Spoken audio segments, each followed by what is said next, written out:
이 요한복음은 사도 요한이 기록을 했습니다. 주 90년경에 예수님의 가장 사랑받는 제자였던 사도 요한이 기록을 했는데, 이 요한복음은 우리가 잘 아는 다른 공관복음, 마태복음, 마가복음, 또 누가복음하고는 조금 다릅니다. 마태, 마가, 누가복음은 같은 관점에서 썼다 그래서 공관복음이라고 해요. 그래서 그 세 복음서들은 귀납적인 형식, 즉 요셉의 아들로 세상에 오신 예수 그리스도는 결국 하나님의 아들 그리스도였다라는 것을 이 세 복음은 증거를 합니다. 그런데 요한복음은 원래가 하나님이셨던 예수님이 요셉의 아들로 도성이인신하신 분이다라는 것을 증거하고 있어요. 그러니까 공관복음과 요한복음의 다른 점은, 공관복음은 인간적인 예수님이 나중에 보니까 하나님이었다라는 걸 증거하고, 요한복음은 원래가 하나님이신데 도성인신, 육신의 몸을 입고 세상에 오신 분이 예수님이다. 그러니까 예수님을 증거하는 방법이 다릅니다. 공관복음은 요셉의 아들인데 나중에 보니까 하나님이셨더라. 그런데 요한복음은 원래 하나님인데 우리를 구원하시기 위해서 육신의 몸을 입고 세상에 오신 분이다. 이렇게 증거하는 바가 조금 다릅니다. 그래서 이 요한복음은 다른 공관복음에 비해서 예수님의 신성에 대한 것이 많이 강조가 되어 있습니다. 즉, 그 말은 예수님이 하나님이다 라는 것을 요한복음은 많이 주장하고 있습니다. 그래서 새 공관복음과는 다른 관점에서 쓰여졌기 때문에 특수복음이라고도 하고 또 제사복음서라고도 말하기도 합니다. 그리고 이 요한복음은 새 공관복음과 또 다른 점이 사건의 의미를 중심으로 기록을 하고 있습니다.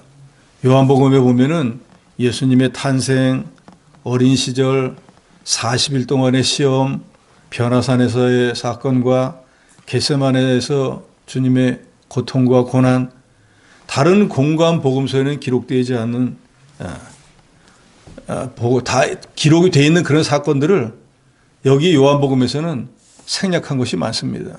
그리고 주로 예수님이 행하셨던 7가지 표적을 중점적으로 기록을 하고 있습니다.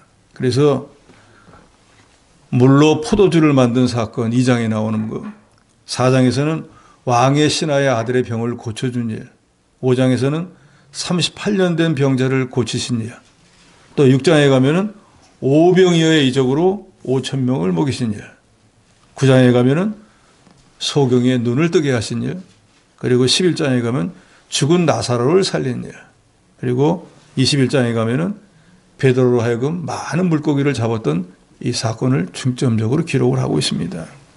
그래서 마태, 마가, 누가 공관복음에서는 예수님이 행하신 이적과 기적을 행하는 동기를 대부분은 불쌍히 여겨서, 긍휼히 여겨서 주님이 행하신 것으로 기록을 했는데, 요한복음에서는 하나님이신 그리스도가 영광을 드러내는 것으로 나타나 있습니다. 즉 하나님이신 예수께서 하나님의 아들로서의 권능을 가지고 역사했기 때문에 하나님께 영광을 드러냈고, 그렇기 때문에 예수님이 바로 하나님이다 하는 것을 사도 요한은 말하고 있습니다. 또 이 요한복음에는 이 메시지가 담긴 대화가 많습니다. 그래서 3장에 보면은 니고데모하고 얘기를 합니다. 내가 이스라엘의 스승이라고 하면서 중생에 대해서 모르느냐 하고 주거니 받거니 하는 그런 말씀들이 있습니다.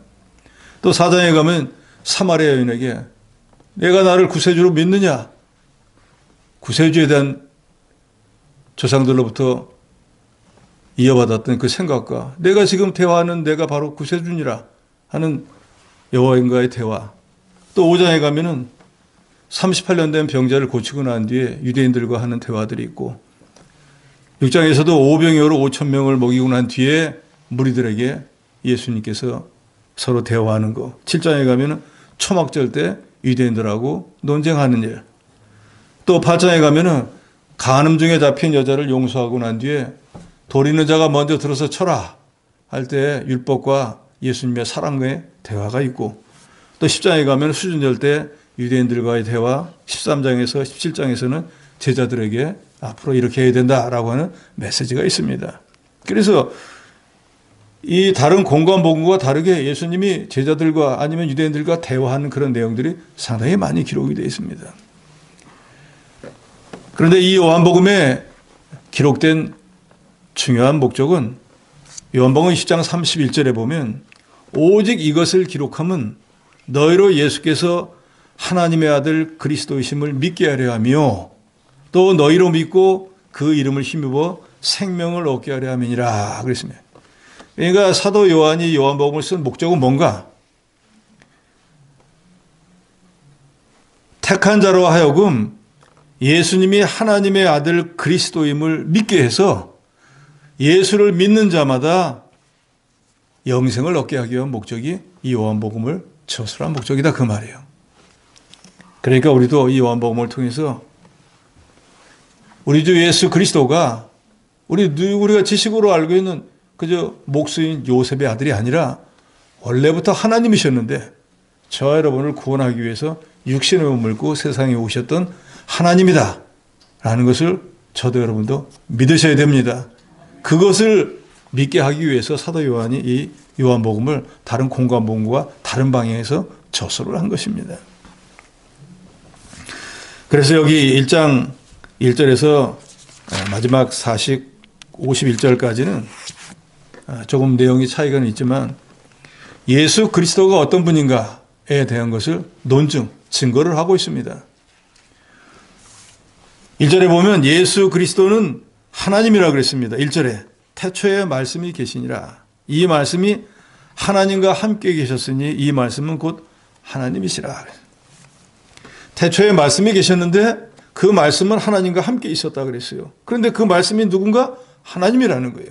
자, 그래서 창세기 1장 1절에 보면 태초에 하나님이 세상을 창조하시니라 할 때 그 태초는 이 세상 모든 천지 만물을 만들 때를 말하고, 여기 지금 요한복음 1장 1절에 태초에 말씀이 계시니라 할 때 이 태초는 그런 천지를 창조한 것이 아니고 영원한 태초, 그게 어딘지는 몰라요 누구도. 그렇지만 그것이 시작된 그때부터 말하고 있습니다. 그래서 여기 말씀이 계시니라 할 때 이 말씀은 헬라 원어로 여러분 아시는 것처럼 로고스라는 뜻입니다. 근데 이 로고스는 곧 그리스도를 뜻합니다. 그러니까 말씀, 로고스, 그리스도. 그래 결국 말씀은 그리스도. 말씀이었던 그리스도는 우리가 잘 알듯이 하나님은 삼위일체입니다. 위격이 세 개가 있어요. 그런데 세 분이 똑같은 하나님이에요. 권능과 모든 게 똑같습니다. 그런데 하시는 일이 조금 다를 뿐이에요. 그렇지만 어느 분도 똑같이 하나님이고 똑같은 권세와 권능을 갖고 있습니다. 그래서 우리가 잘 알듯이 제1위는 성부 하나님, 두 번째는 성자 예수님, 세 번째는 성령 하나님. 그래서 성부, 성자, 성령 세 분이 똑같은 하나님이에요. 그래서 오늘 본문에도 말합니다. 태초의 말씀 예수님이 그리스도로 계셨는데 그분은 누구다? 하나님이다. 여러분 이걸 아셔야 된다 그 말이에요. 우리는 예수가 우리를 구원해주는 구세주면서도 하나님이신 것을 못 믿는 사람들이 있어요. 그러니까 성부 하나님은 굳게 믿으면서 지금 유대인들이 그러잖아요. 아직 메시아가 오지 않았다. 그래서 예수를 하나님으로 인정 안 하는 거예요. 자기들은 성부 하나님만 믿는 거예요. 그런데 삼위일체의 하나님 중에서 오늘 본문에도 나오지만 하나님께서 즉 삼위일체 하나님께서 이 세상의 모든 것을 창조하셨어요. 그 세상을 창조할 때 성부, 성자, 성령 세 분이 같이 했다 그 말이에요. 그래서 예수 그리스도는 오늘 본문에서 말씀이라고도 하고 우리가 성자라고도 하고 또 인자라고도 하고 또 그리스도 이런 여러 가지 명칭으로 말씀하고 있는데 중요한 것은 그리스도는 말씀이시고 말씀은 하나님이시라는 거예요. 그래서 예수 그리스도는 곧 하나님이다라는 것을 여러분이 분명히 믿으시기 바랍니다. 그리고 2절 3절에 보면 예수 그리스도는 방금 전에도 말씀드린 것처럼 삼위일체의 제2의 하나님으로서 창조주이십니다. 그러니까 이 세상의 모든 걸 만들 때 성부, 성자, 성령이 같이 만드셨기 때문에 예수 그리스도도 창조주이십니다. 그가 태초에 하나님과 함께 계셨고 만물이 그로 말미암아 지은 바 되었으니 지은 것이 하나도 그가 없이 된 것이 없느니라. 즉 이 세상에 존재하는 모든 것, 창조된 모든 것들은 성부, 성자, 성령의 세 분 하나님의 능력으로 지어진 것이다 그 말이에요. 우리가 잘 알듯이 예수 그리스도는 삼위일체 하나님의 제2위의 아들이시고 1절에 있는 것처럼 말씀 로고스로 계신 분이 성부 하나님과 성령 하나님이 세상을 창조하실 때 예수님도 거기 계셔서 같이 세 분이 창조하셨습니다. 그래서 이 세 분이 즉 하나님이 창조하신 것이 이 온 세상에 있는 모든 것들입니다. 그러니까 그 말 지은 것이 하나도 그거 없이 된 것이 없느니라는 것은 하나님의 손으로 만들어지지 않은 것은 세상에 없다 그 말입니다. 그러니까 이 세상에 존재하는 모든 것들을 성부 하나님이 만들었다, 성자 예수님이 만들었다, 성령 하나님이 만들었다 해도 똑같은 말이라 그 말이에요.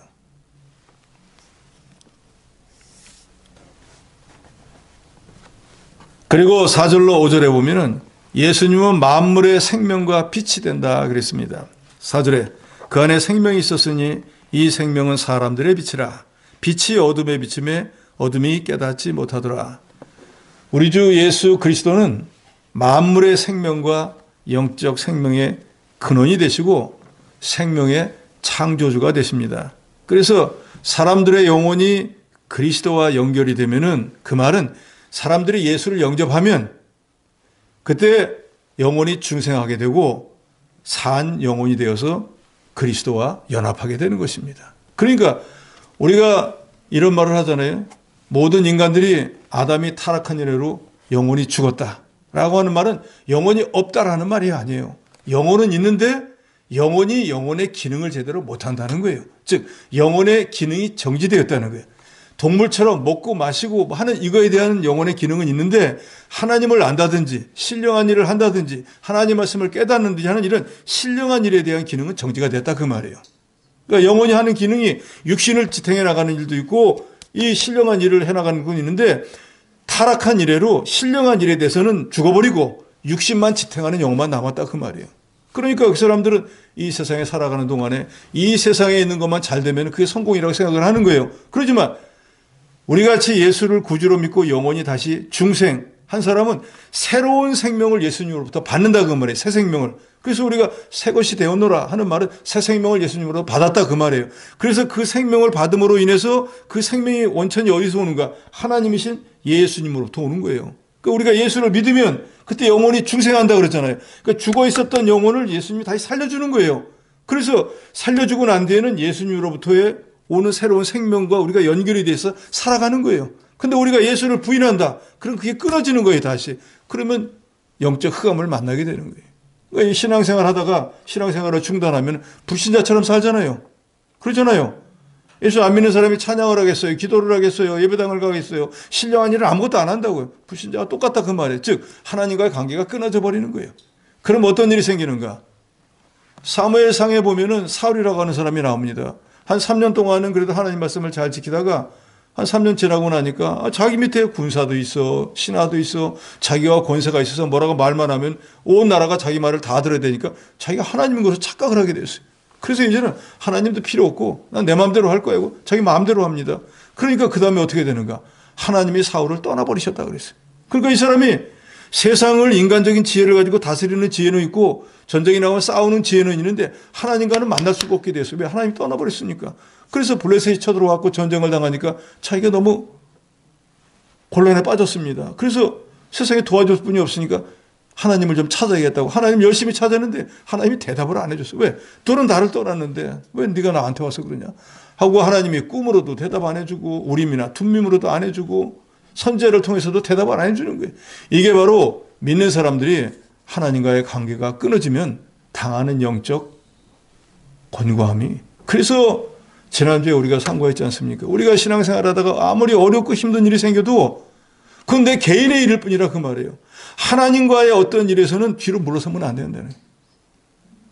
내가 지금 여러 가지 경제적 곤란을 당해서 하나님 성령을 못하겠습니다. 뭐 자기 사정인 거예요. 그럼 그 즉시로 하나님과의 영적인 모든 게 다 끊어져 버린다 그 말이에요. 더욱이 문제는 뭐예요? 하나님은 모든 복과 은혜의 근원이라 그 말이에요. 그런데 복과 은혜의 근원을 떠나버리면 무슨 복을 받고 무슨 은혜를 받겠느냐 그 말이에요. 그러니까 세상 사람들의 위로를 받으려고 세상 사람들의 사랑을 찾으려고 하고 하는데 세상 사람들은 거저 은혜와 복과 사랑을 주지 않습니다. 반대급부가 있어야 돼요. 돈을 준다든지 무슨 권력의 혜택을 줘야지 나를 사랑하고 나를 아끼고 나를 칭송해 주지 그런 게 없으면 그 사람들은 전혀 상관이 없는 사람들이에요. 그런데 그리스도의 사랑은 어떤 겁니까? 조건이 없는 사랑이에요. 저 여러분을 택자로 택할 때 예수님이 이 사람은 좀 공부를 잘하니까, 이 사람은 집안이 좋으니까, 이 사람 인물이 좋으니까, 이 사람 순종을 잘하니까 뭐 어떤 그런 면이 있어가지고 저 여러분을 택한 게 아닙니다. 우리는 조상이 물려준 죄나 또 우리가 세상에 태어나서 지금까지 지은 죄를 어떤 방법으로도 사함받을 수가 없어요. 우리가 깨끗하게 사는 척하지만 주님 볼 때는 우리의 죄를 다 알고 계신다고요. 그 죄를 일일이 다 드러내면 사함받을 사람은 한 사람도 없습니다. 그런데도 저와 여러분이 지금 예수 믿는 성도가 되어서 하나님 앞에 이렇게 예배를 드릴 수 있다는 건 그런 걸 다 아시고 택했다는 거예요. 그래서 우리가 구속의 은혜 그러잖아요. 나 같은 것을 대신 위해서 죽으시고 나를 하나님의 백성으로 삼고 하나님의 교회의 지체로 삼아주신 그게 바로 구속의 은혜인데 그래서 그게 너무 고맙다는 거예요. 하나님이 예를 들어서 무슨 조건을 달아놓고 예를 들어서 그래도 천국에 가는 천국 백성이 되려면은 그래도 박사학위는 하나 있어야지 하면 박사학위 가지신 분 계세요? 세상에 좋은 데 호텔도 가서 요새 뷔페 하나 먹으려면 막 15만 원, 20만 원 최소가 그런다는데 천국 백성이 되려고 그러면 최소한도 한 10억 원 있어야 되지 않겠어요? 그럼 10억 있는 분 몇 명이 되겠어요? 만약에 그런 어떤 부차적인 조건을 가지고 천국에 간다고 하면 갈 사람은 없습니다. 그래서 우리가 구속의 은혜가 감사한 거예요. 이런 여러 가지 어떤 조건도 보지 않고 어떤 공로나 어떤 세상에 유익을 주는 그런 건 전혀 감안하지 않고 우리를 택하신 조건은 딱 한 가지예요. 사랑하셨기 때문에 택하시고 나는 내가 생각해도 내 자신을 사랑 못하겠는데도 주님은 나를 사랑해서 택하셨다니까. 그게 고맙다 그 말이에요. 난 내가 생각해도 내가 용서가 안 되는데 주님은 나를 용서하시고 택해 주었다는 거예요. 그래서 우리가 주를 위해서 복음을 위해서 누가 뭐라 하지 않아도 이런 일도 하고 저런 수고도 하고 저런 봉사도 하는 거지. 그걸 깨닫지 못한다고 하면 우리가 예수 믿는 일은 너무나 피곤한 일이에요. 그러지 않습니까? 여세 동안 세상 나가서 이렇게 힘들겠는데 수요일날 저녁에 나와서 또 예배드려 새벽에도 오라고 하지 주일날 하루 종일 일하라고 하지 괴로워서 못 살아요. 그런데 저도 여러분도 정말로 우리의 죽었던 영혼을 우리 주 예수 그리스도를 믿음으로 다시 살리고 새로운 생명을 주어서 새로운 세계를 바라보고 살 수 있도록 해준 이 은혜를 저도 여러분도 깨닫는다고 하면 이건 돈 가지고 살 수가 없는 거거든요. 그래서 저도 여러분도 그게 감사하니까 주님이 제일 기뻐하시는 게 예배드리는 일이니까 수요일이 됐든 새벽이 되었든 주일이 됐든 예배드리는 일이라면 빠지지 않고 나오려고 애쓰는 것뿐이에요. 왜요? 주님이 좋아하시니까. 세상에 직장 다니는 사람도 자기 사장이 좋아하면 그거 하려고 막 애쓰잖아요. 그런데 우리를 구원해 주시고 지금의 우리의 삶을 영위해 나갈수록 지키시고 보호하시는 하나님이 좋아한다는데 그거 하지 않겠습니까? 우리가 주일날 되면은 예를 들어서 뭐 구역별로 찬양을 한다고 왜 합니까? 다른 것보다 우리가 잘나가지고 찬양을 잘하니까 하는 거 그게 아니라 그 말. 호흡이 있는 자마다 여호와를 찬양하라고 하나님이 말씀하시고 그 찬양을 주님이 기뻐하시고 즐겁게 받으시니까 우리가 하나님의 기쁨조가 되어서 구역별로라도 좀 연습을 해서 하나님이 들으시기에 받으시기에 합당한 찬양을 드리려고 하는 것뿐이에요. 그거 했다고 뭐 박수를 받고 그걸 했다고 상장 받는 게 아니라 그 말이에요. 그러나 나를 지금까지 인도하시고 내게 목소리를 주시고 내게 찬양할 수 있는 기회를 주신 하나님 앞에 우리가 하나님의 기쁨조가 되어서 하나님을 기쁘시게 하려고 애쓰는 것뿐이에요. 그런 목적이 아니라고 하면 그건 아무 의미가 없습니다. 뭐 꾀꼬리같이 아무리 불러 제낀다고 해서 무슨 의미가 있겠습니까? 요한복음 8장 12절에 보면 예수께서 또 말씀하여 이르시되 나는 세상의 빛이니 나를 따르는 자는 어둠에 다니지 아니하고 생명의 빛을 얻으리라. 예수님은 빛이시기 때문에 예수를 영접한 사람은 자기는 빛이 아니에요. 달은 어떻게 빛을 냅니까? 자기가 빛을 못 내요. 달 뒤에 있는 해의 빛을 받아가지고 어스프리하게 다른 빛을 내는 것뿐이에요. 그러니까 태양이 없으면 다른 빛 못 내요. 그러니까 우리는 그런 존재예요. 예수님이 있기 때문에 내 안에 계신 성령 하나님의 빛이 나를 통해서 드러나는 거지, 나는 본시가 죄덩어리라 무슨 선한 일을 할 수 있는 그런 존재가 되지를 못해요.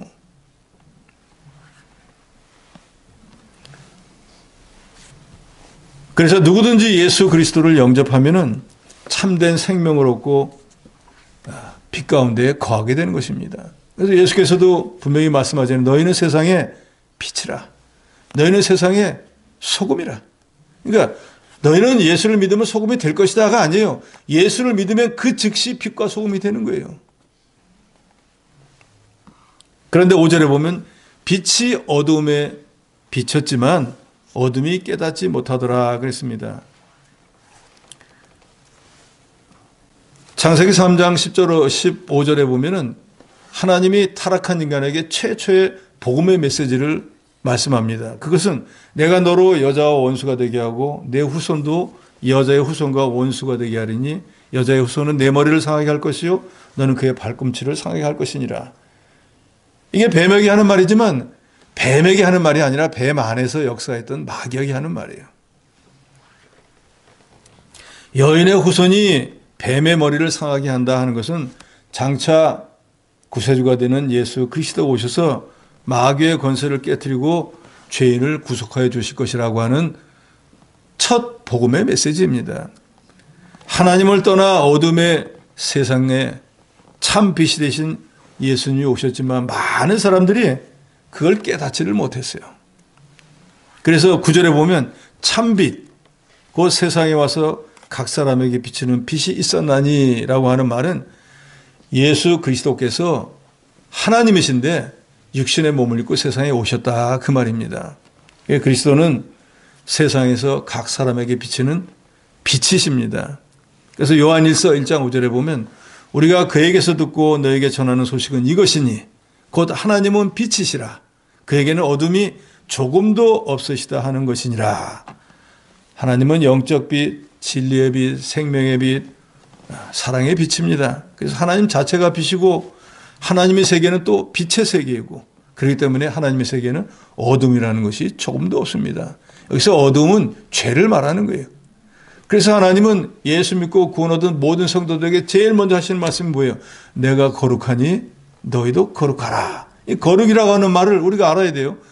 히브리 원어는 카도시라고 하고 영어에서는 separate라는 말이에요. 그 뭔가 칼로 뭐를 자르는 것처럼 분리를 하는 거예요. 그러니까 거룩하다라고 하는 건 이 세상 나라와 하나님의 나라를 가르는 거예요.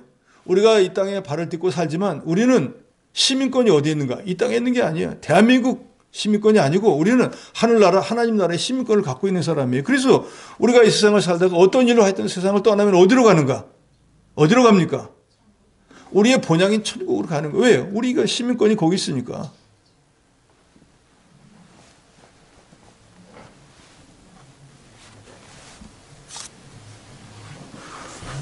하나님에게는 조금도 어둠이 없기 때문에 그 말은 즉 하나님은 죄가 1.1획도 없으신 분이기 때문에 우리가 예수 믿고 구원 얻으면은 하나님이 제일 먼저 우리에게 뭘 주시는가 하면은 죄사함을 줍니다. 죄사함을 주었기 때문에 죄가 없기 때문에 부활할 수 있는 거예요. 예수님이 부활하셨잖아요. 죄가 없으시니까. 우리도 죄가 없으니까 부활하는 거예요. 우리는 본시 죄가 없는 게 아니에요. 예수님은 하나님이라 원래 죄가 없는 거룩한 분이지만 우리는 원래부터 우리 조상이 물려준 유전죄, 우리가 살면서 지은 자범죄가 있다 그 말이에요. 그런데 하나님이 저와 여러분을 무조건적으로 택해서 하나님의 자녀가 되게 하고 난 뒤에는 우리 죄를 도말해 주셨다 그랬어요. 도말, 칠한다 그 말이에요. 칠해서 말소했다. 그러니까 그 말은 뭐예요? 원래 죄가 다 기록이 돼 있는데 이렇게 칠을 해서 안 보이도록 해서 사람들이 볼 때는 죄가 없네. 찾아보니까 없는 거예요. 원래는 거기 빼곡히 적혀 있어야 되는데 싹 칠을 해버렸으니까. 그런데 문제는 뭐예요? 칠을 했기 때문에 그걸 벗겨내면 있을까요? 없을까요?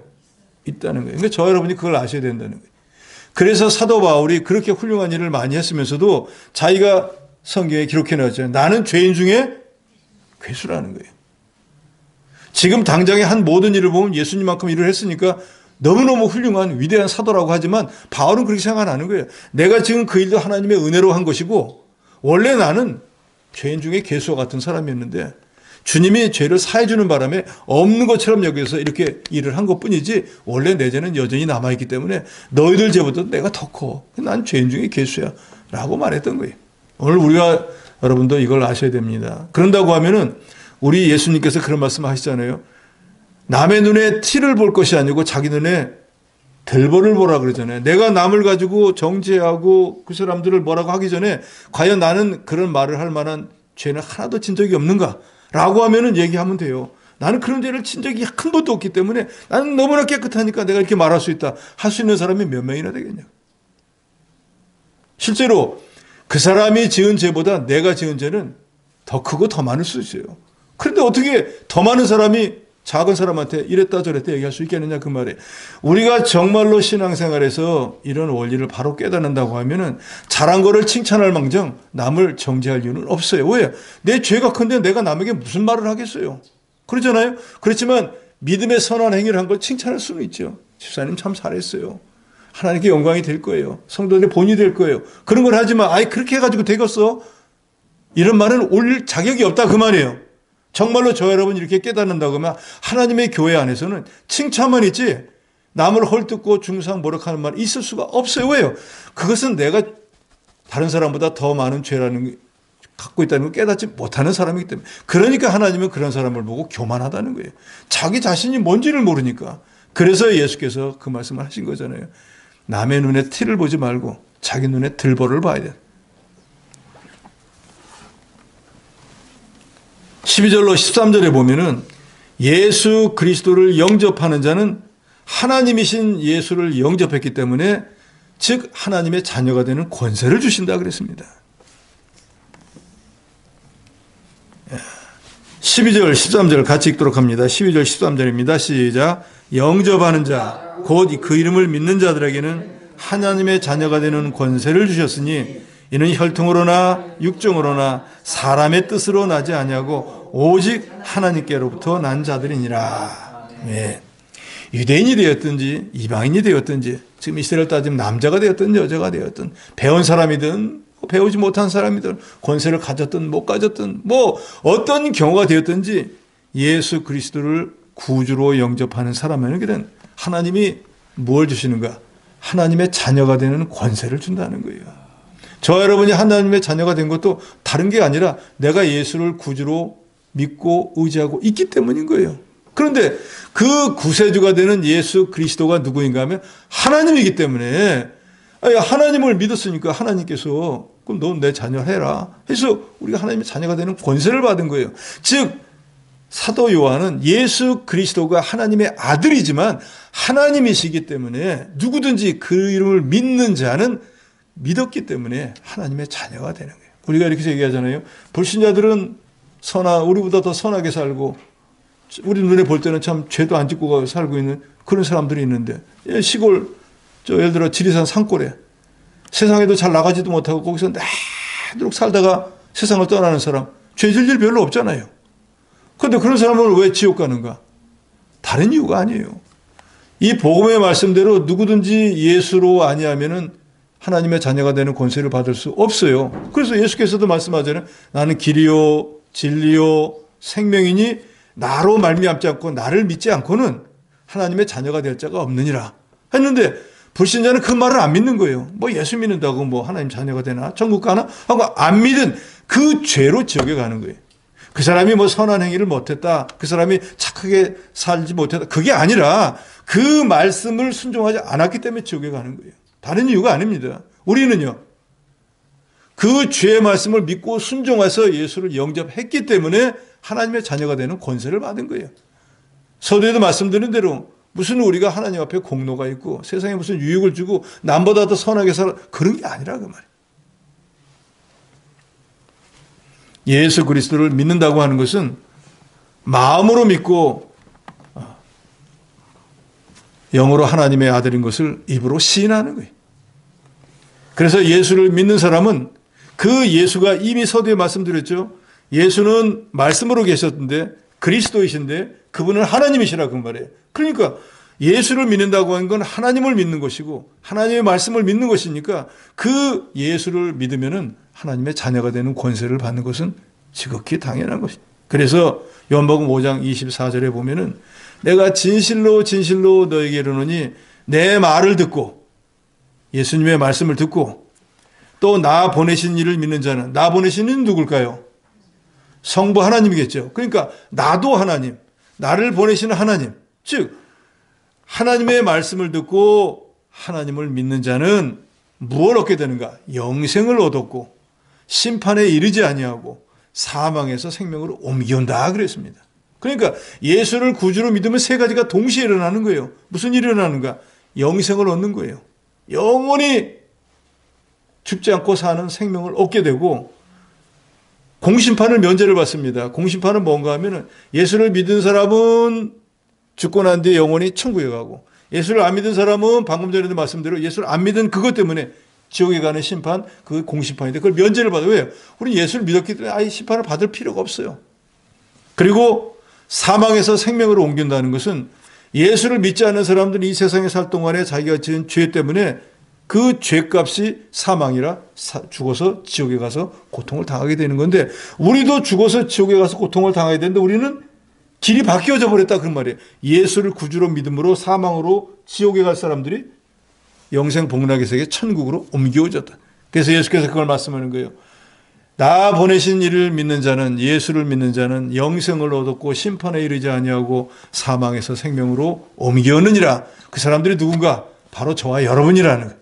그러니까 우리가 얼마나 참 하나님의 은혜에 감사합니까? 내가 뭔 대단한 걸 한 것도 없잖아요. 딱 한 거지. 예수가 내 죄 때문에 십자가에 죽었다는 걸 믿은 거. 그거 외에는 없는데 그것만 믿으면은 죽었던 영혼의 기능을 정상시켜서 다시 중생하게 만들고 죄는 과거, 현재, 미래 다 용서해 주고 하나님의 자녀가 되는 권세를 주시고 성령은 우리 안에 딱 들어와 계셔가지고 우리에게 항상 불신자들에게는 성령이 없으니까 자기 육신의 욕심대로 그저 귀에 들리는 대로 눈에 보이는 대로 하지만 우리는 그렇게 하려고 하면 이 안에 계신 성령께서 그렇게 하면 안 되지.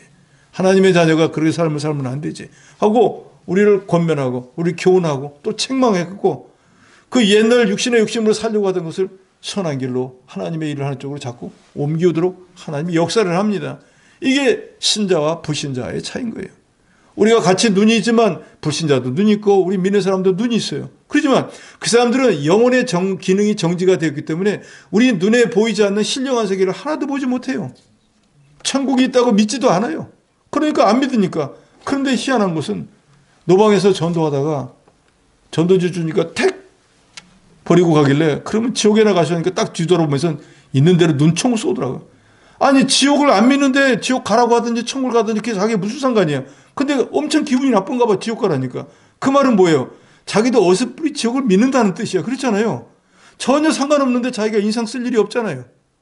그러니까 세상 불신자들도 천국과 지옥을 어설프리는 아는 것 같아요. 그런데 우리가 그런 말 하잖아요. 돌팔이가 사람 잡는 거예요. 어설프리 아는 게 문제예요. 알으려면 제대로 알아야지.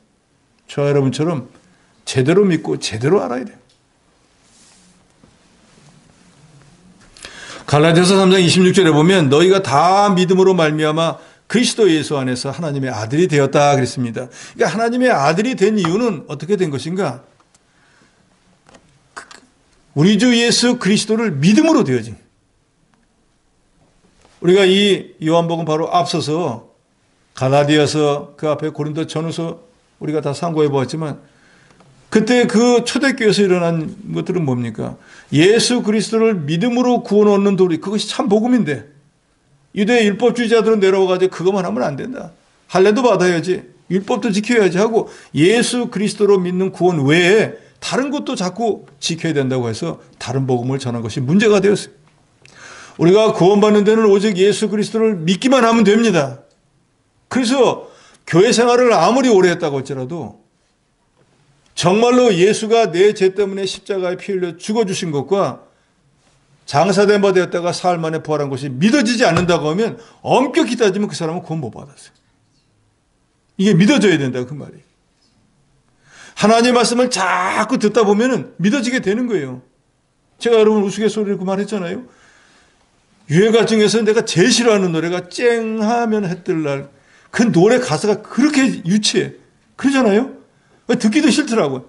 그런데 그 노래가 대한민국 전체 뭐 방방곡곡에 막 안 틀어져 끼는 사람이 없으니까 나도 듣기 싫은데도 억지로 듣다 보니까 가사 4절까지 다 아는 거예요. 왜 그렇게 돼요? 듣기 싫든 듣기 좋든 간에 자꾸 들으면 외워져 버리는 거예요. 하나님의 말씀도 똑같은 거예요. 초대어른도 마찬가지예요. 언제 예수께서 내 죄 때문에 십자가 물려 죽은 게 믿어지는가? 누구도 잘 몰라요. 근데 자꾸 하나님 말씀을 듣다 보면 히브리서에 있는 말씀처럼 내가 정말로 본 적도 없고 만진 적도 없고 느낀 적도 없는데 증거가 내 속에 있는 거예요. 내가 천국에 가본 것처럼 여겨지는 거예요. 천국 얘기하면 벌써 머릿속에 어느 정도는 윤곽이 막 생기는 거예요. 거기가 무슨 일이 있고 거기가 어떤 모양으로 되어 있을 것이고 거기가 어떤 일을 할까 안다 그 말이에요. 워낙 많이 들었으니까. 그 증거가 생겨버렸어요.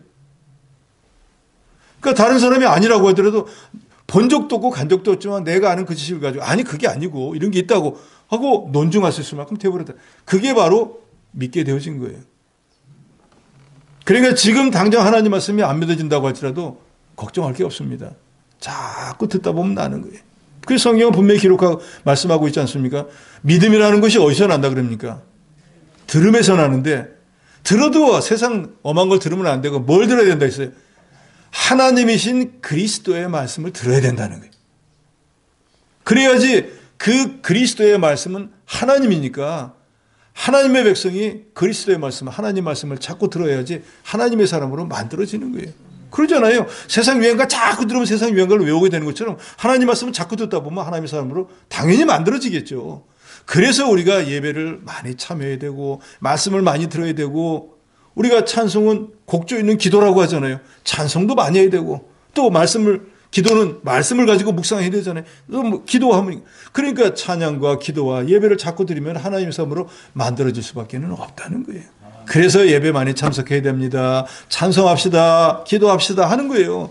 하나님의 사람이 마땅히 그걸 해야 되니까. 그런데 신앙생활을 한다고 하면서도 시계추같이 쉬러 오전이나 hit다고 왔다가 가버리고 하니까 뭐가 만들어지겠냐고 말이에요. 죽을 때까지 만들어지는 거 아무것도 없어요. 우리 아까 권사님이 기도했지만 우리에게 하나님이 딱 문화를 하나씩 줬다. 문화는 뭔가? 하나님이 예수 믿는 모든 사람에게 공통으로 주시는 영적 은혜인 거예요. 그러니까 예를 들어서 이런 거예요. 우리가 힘써 주의 일을 하면은 봉사를 많이 하면은 하늘나라에 상금을 많이 쌓아서 하늘나라에 가면 상금을 받을 수 있는 거예요. 그건 누구나 다 되는 거예요. 주일학생이 됐든 노인이 됐든 누가 됐든. 그런데 나는 봉사 몰라 하고 안 한 사람은 그 힘쓸 수 있는 걸 줬음에도 안 했으니까 하나님 앞에 가면 책망받는 거예요. 그런데 나이가 들었든 어리든 뭐 배웠든 못 배웠든 열심으로 봉사했으면은 배운 게 많은 사람이 봉사했든지 배움이 없는 사람이 봉사했든지 하나님의 갈 때는 똑같은 거예요. 그래서 그 사람이 얼마나 했는가에 따라 가지고 똑같이 하나 주었는데 그 남긴 것이 하나님 볼 때는 너는 10개 남긴 것 같다. 그러면 10골 다스리는 권세를 준다는 거예요.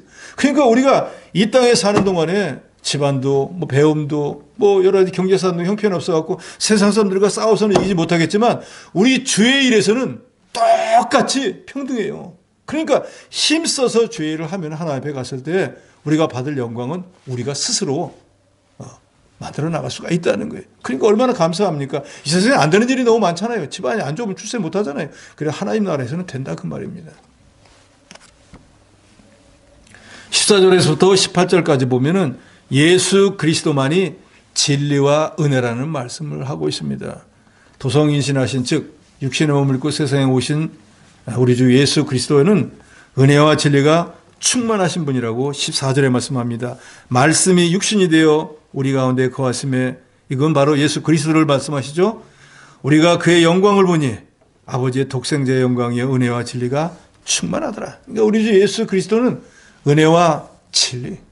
나는 길이요 진리요 생명이니 우리 주님만이 바로 그 진리고 은혜이고 우리 주님은 진리의 본체가 되십니다. 진리를 알지니 진리가 너희를 자유케 하리라. 그 말은 다른 말로 듣지 뭐예요? 진리가 있으니까 예수를 알지니 예수를 너희가 알면 아는 것만큼 예수 안에서 너희가 자유를 누리리라. 그 말은 다른 말로 또 예수가 하나님이니까 하나님을 아는 것만큼 하나님 안에서 너희가 하나님이 주시는 자유를 누린다 그 말이에요. 그래서 우리 성도들은 하나님을 많이 알아서 많이 자유를 누려야 돼요. 한 가지 깨닫는 사람은 한 가지 자유밖에 못 누리지만 10가지를 깨닫는 사람은 10가지 자유를 누리는 거예요. 똑같은 시간에 똑같은 성도인데 어떤 사람은 10가지 자유를 누리고 어떤 사람은 아는 게 한 가지밖에 없으니까 한 가지 누린다고 하면 여러분 같으면 10가지 자유를 누리고 싶습니까? 한 가지 자유를 누리고 싶습니까? 10가지. 당연하겠죠. 만약에 한 가지라고 하는 사람은 좀 이상한 사람이에요. 그런데 문제는 10가지를 누리고 싶으면 10가지 자유를 누리기 위해서 그 자유를 내 것으로 만들기 위한 노력이 있어야 된다는 거예요. 거저는 안 돼. 이게 중요한 거예요. 그래서 신앙생활도 하려면 제대로 해야지 세상 말로 현찮게 하면 얻어지는 게 없습니다. 17절에 율법은 모세로 말미암아 주신 것이요 은혜와 진리는 예수 그리스도로 말미암아 온 것이다. 그랬어요. 율법은 구약시대에 모세를 통해서 주었잖아요. 근데 그 율법은 사람을 정죄하는 거예요. 너 죄인이야. 너 죄값으로 지옥에 가야 돼. 하는 게 율법이에요. 근데 율법을 주시는 원래의 목적은 그렇게 죄를 깨닫게 해서 아이고 내가 죄인이라 죽게 되는데 어떡하지? 그럼 죄사함을 주시는 분에게 가야겠네. 누가 죄사함을 주시는가? 아, 예수님이 주시는구나. 하고 율법은 죄를 깨달아 예수에게로 인도하는 역할을 합니다. 그런데 신약시대에 우리 주 예수 그리스도 오셨잖아요. 그분은 은혜와 진리를 가지고. 그러니까 예수를 믿으면은 하나님이 우리에게 은혜를 주시고 진리를 깨닫게 해서 그 안에서 영적 자유함을 누리고 살게 하는 거예요. 그래서 우리가 믿음이 좋으신 분이다, 신앙이 고매하다 하는 분들을 보면은 별로 근심 걱정도 없는 것 같고 세상에 대한 원망 불평도 없고 늘 자족하는 그런 마음으로 살잖아요. 나처럼 안 산다 그 말이에요. 왜? 깨달은 게 많으니까. 그러니까 저도 여러분도 신앙이 자라나야 됩니다. 그리고 원래 우리 하나님께서 우리에게 보기도 자라나라고 말씀하셨잖아요.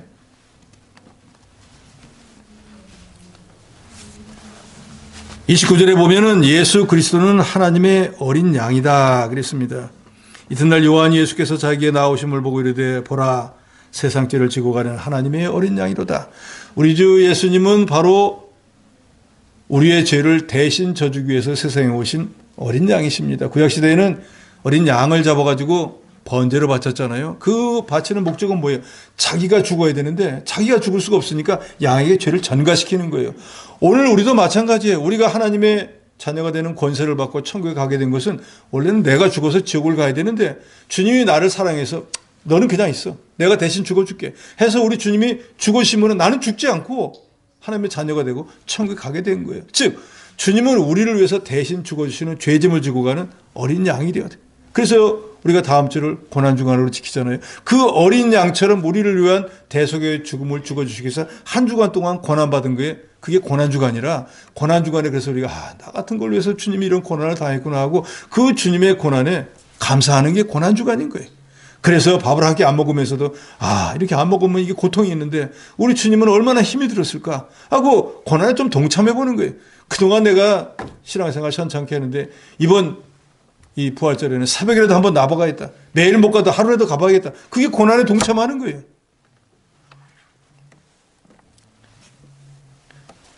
그리고 40절로부터 41절에 보면 예수 그리스도는 메시아이다 그랬습니다. 41절에 그가 먼저 자기 형제 시몬을 찾아 말하되 우리가 메시아를 만났다. 메시아는 그리스도라. 그리스도는 기름 부은 자, 즉 예수 그리스도. 하나님이신 예수 그리스도는 메시아 구세주이고 그리스도 기름 부은 자이시고 그래서 구세주가 되신다. 그리고 47절로 49절에 보면 예수 그리스도는 하나님의 아들이고 이스라엘의 영적 왕이신 임금이시다라는 것을 나다나엘이 증거를 합니다. 그래서 여기 요한복음 1장 1절로 5절에서 예수께서 바로 어떤 분인가? 제일 중요한 것은 우리를 구원하시기 위해서 육신의 몸을 입고 이 세상에 오신 하나님이시라는 것을 여러분이 분명히 믿으시기 바랍니다. 그래서 그분을 누구든지 믿기만 하면은 사망에서 생명으로 옮기고 죄사함을 받고 하나님의 자녀가 되는 권세를 받아서 이제 우리는 이 땅에서의 주님을 깨닫는 것만큼 영적 자유를 누리며 복된 삶을 살다가 천국에 갈 수 있게 되어진 것이. 그러니까 우리가 이 세상에서 제일 복받은 사람인 줄로 아시고 은혜와 진리가 충만한 예수 안에서 예수를 떠나지 않는 삶을 살아서 이번 다음 주가 이제 고난주간이고 그 다음 주간에는 뭡니까? 우리에게 부활의 소망을 주시려고 죽은 줄 알았더니 예수께서 부활하신 날이잖아요. 그러니까 부활의 첫 열매가 돼서 우리도 죄가 없으니까 예수를 믿음으로 죄사함을 받았으니까 우리도 주님처럼 부활할 수 있구나 하는 소망을 갖게 되는 즐거운 날입니다. 그러니까 고난 뒤에 부활의 즐거움이 있는 것처럼 우리도 이 땅에 있는 동안에 주를 위해서 복음을 위해서 하나님의 교회를 위해서 고난을 좀 당하면은 나중에 더 큰 영광을 누릴 수 있게 되는 것입니다. 오늘 본문의 주제는 딱 한 가지입니다.